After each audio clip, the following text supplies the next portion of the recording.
श्याम आजा साधु जी में दूल्हा सौदा देवी जी में राजा मंडलिया दोनों में श्याम आजा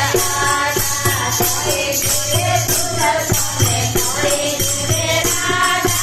मंडलिया दोनों में श्याम आजा कोई दूल्हा सौदे कोई पड़े राजा मंडलिया दोनों ने श्याम आजा कोई पड़े दूल्हे सौदे कोई पड़े राजा मंडलिया दोनों ने श्याम आजा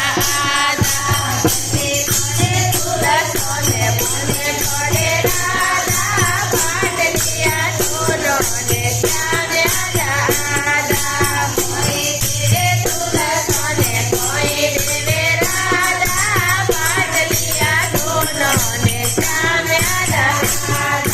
तेरे दूल्हा सौदे कोई देवे राजा मंडलिया दोनों ने श्याम आजा गंध देवे दूल्हा सौदे गंध देवे राजा मंडलिया दोनों ने श्याम आजा पूरे दूल्हा सौदे हरे हरे मंडलिया दोनों ने श्याम आजा हरे हरे दूल्हा सौदे गोरे गोरे राजा मंडलिया दोनों ने श्याम आजा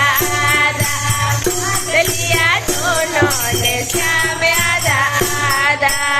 माता की जय हो एखादं सिंह माता के